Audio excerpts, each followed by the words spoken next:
Bien-aimés dans le Seigneur, je vous bénis tous, je vous salue, au nom de notre Seigneur Jésus-Christ. Je voudrais partager avec vous sur la pécheresse pardonnée. Dans Luc 7, à partir du chapitre du verset 36 jusqu'à 50. Je vais faire la lecture rapidement. Un pharisien pria Jésus de manger avec lui. Jésus entra dans la maison du pharisien et se mit à table.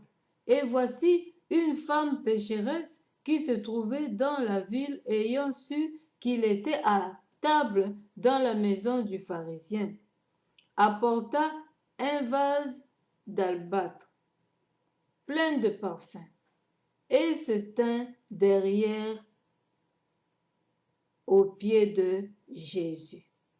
Elle pleurait et bientôt elle les mouilla de ses larmes, puis les essuya avec ses cheveux, les baisa et les oignit de parfum.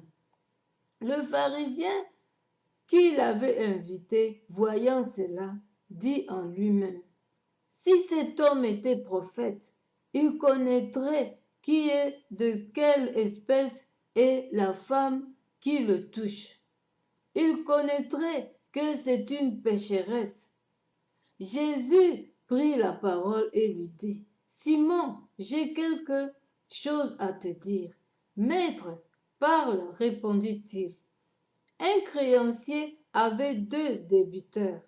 L'un devait 500 deniers et l'autre 50. Comme il n'avait pas de quoi payer, il leur remit à tous de leurs dettes. Lequel l'aimera le plus? Simon répondit: celui, je pense, auquel il a le plus remis. Jésus lui dit: tu as bien jugé. Puis, se tournant vers la femme, il dit à Simon: vois-tu cette femme? Je suis entré dans ta maison et tu ne m'as point donné l'eau pour laver mes pieds, mais elle les a mouillés de ses larmes et les a essuyés de ses cheveux. Tu ne m'as point donné de baiser, mais elle, depuis que je suis entré, elle n'a point cessé de me baiser les pieds. Tu n'as point versé d'huile sur ma tête, mais elle a versé du parfum sur mes pieds.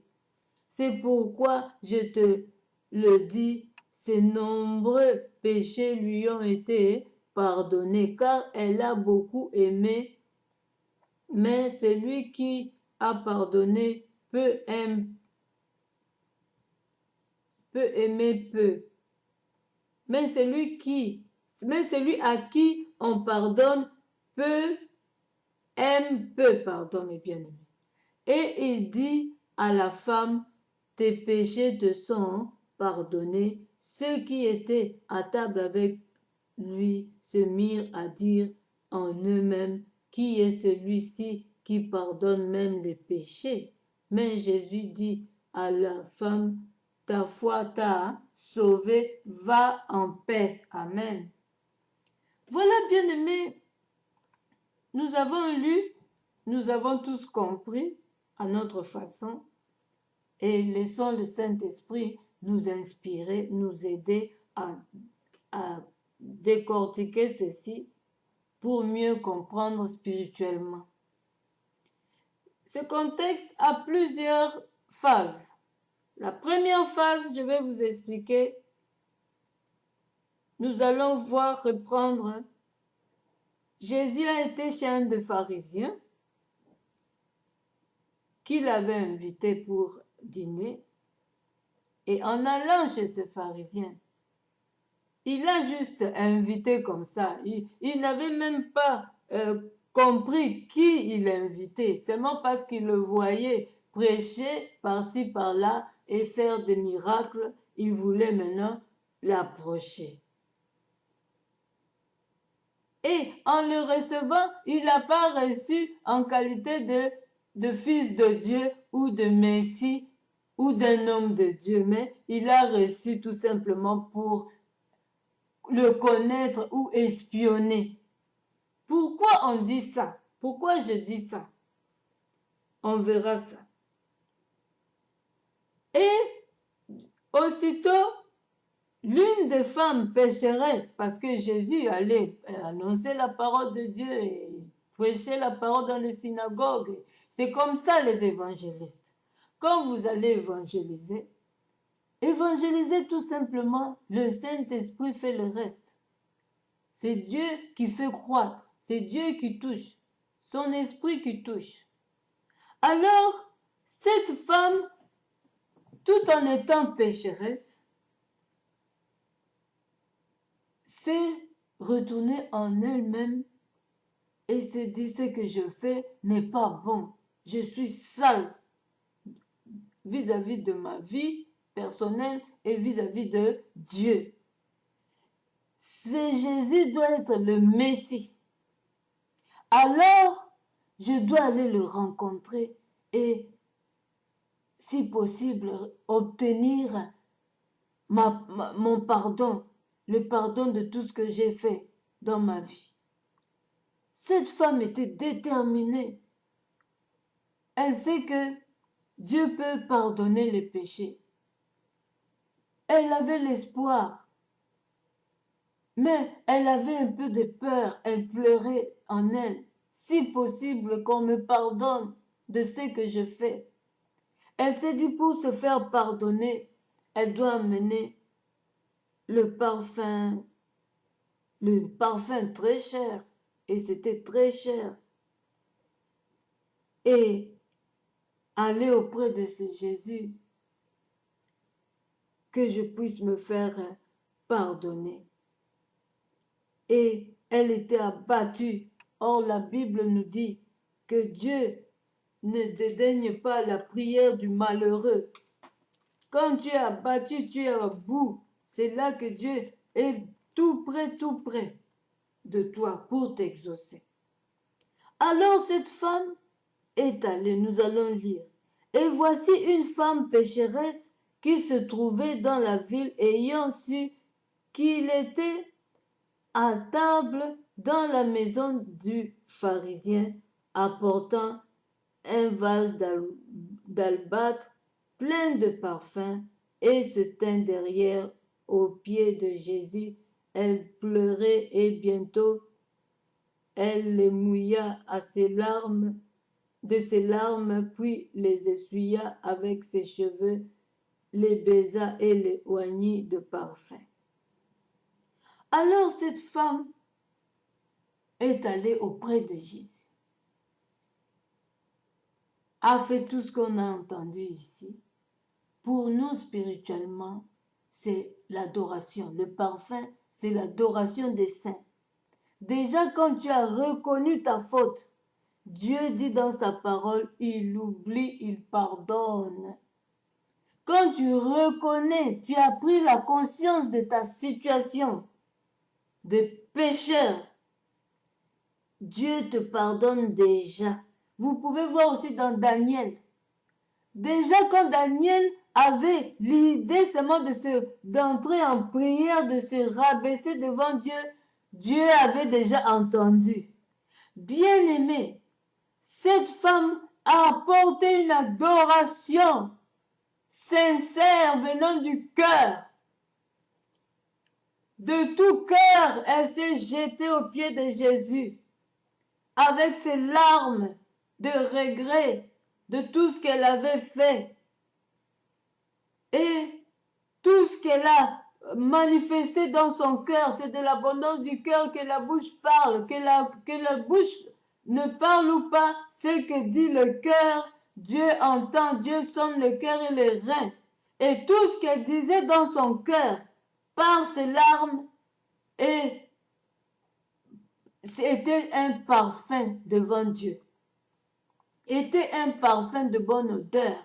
Elle essuyait les pieds de Jésus avec ses larmes, avec ses cheveux. Vous savez vous-même que c'est un signe d'abandon. Donc tu te jettes par terre, tu te roules, tu jettes, tu bouges tu prends tes cheveux, tu essuies sur le sable. C'est ça l'abandon. On sait tous qu'une femme a fait sa fierté avec ses cheveux. Jamais une femme peut me donner, essuyer de ses cheveux les pieds de quelqu'un. La femme se coiffe très bien. La femme est toujours belle avec ses cheveux, elle aime se coiffer. Alors cette femme-là s'est vraiment abandonnée, elle était abattue, elle a mouillé les pieds de Jésus par ses larmes et le parfum, et elle essuyait ses pieds avec ses cheveux. Donc elle était abattue, cette femme. Elle était abattue, bien-aimée. Elle s'est exprimée vraiment de tout cœur devant ce Jésus. Et comment un tel pardon ne peut pas se faire entendre, bien-aimé? Même si tu étais pécheur, quand tu reconnais ta faute et tu sais comment prendre Dieu, sur le champ, tu seras pardonné. Alors, cette femme a adoré son Dieu, a fait une repentance sincère